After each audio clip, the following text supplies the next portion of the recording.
بسم اللہ الرحمن الرحیم۔ السلام علیکم۔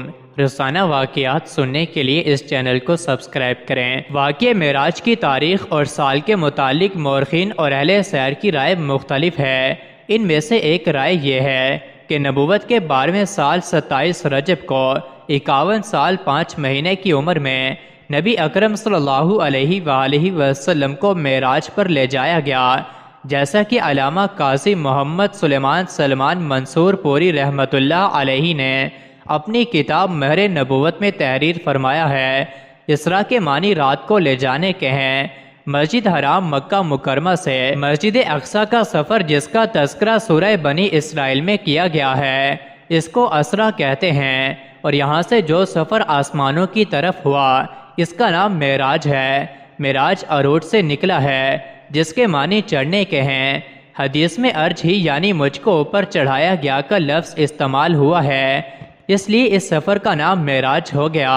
اس مقدس واقعے کو اسراء اور معراج دونوں ناموں سے یاد کیا جاتا ہے۔ اس واقعے کا ذکر سورہ نجم کی آیات میں بھی ہے۔ پھر وہ قریب آیا اور جھک پڑا، یہاں تک کہ وہ 2 کمانوں کے فاصلے کے برابر قریب آ گیا، بلکہ اس سے بھی زیادہ نزدیک۔ اس طرح اللہ کو اپنے بندے پر جو وحی نازل فرمانی تھی وہ نازل فرمائی۔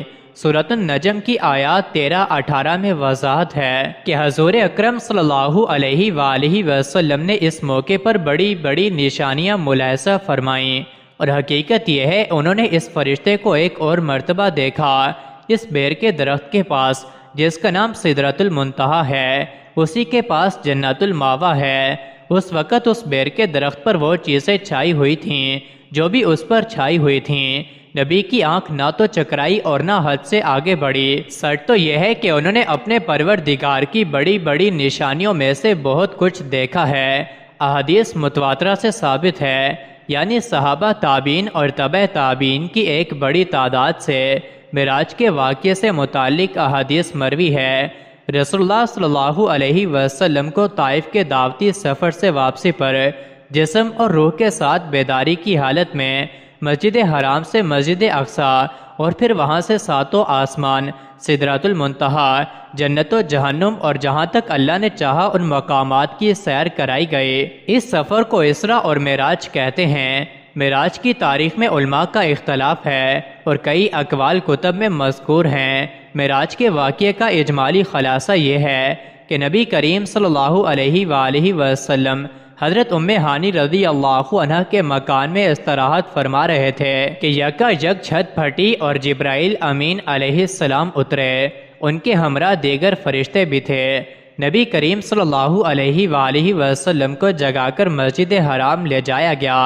وہاں آپ کے سینہ مبارک کو چاک کر کے قلب اطہر کو آب زمزم سے دھویا گیا۔ بعد ازاں آپ کی سواری کے لیے ایک بیشتی جانور لایا گیا اور مسجد اقصیٰ کی جانب روانہ ہوئے۔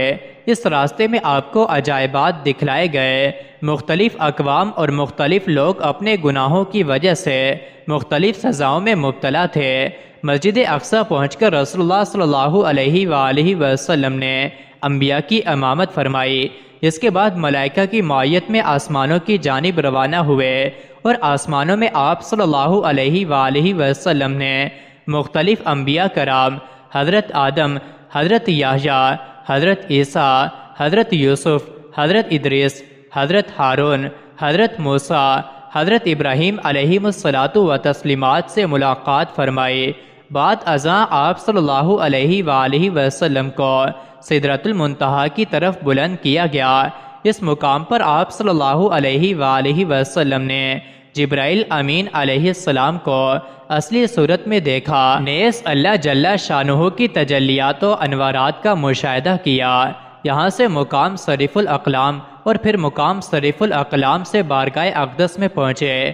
وہاں بارگاہ الہی میں سجدہ بجا لائے اور بلا واسطہ کلام خداوندی سے سرفراز ہوئے۔ اسی موقع پر نمازیں فرض کی گئیں۔ یہاں سے واپسی پر آپ صلی اللہ علیہ وآلہ وسلم دوبارہ بیت المقدس میں اترے۔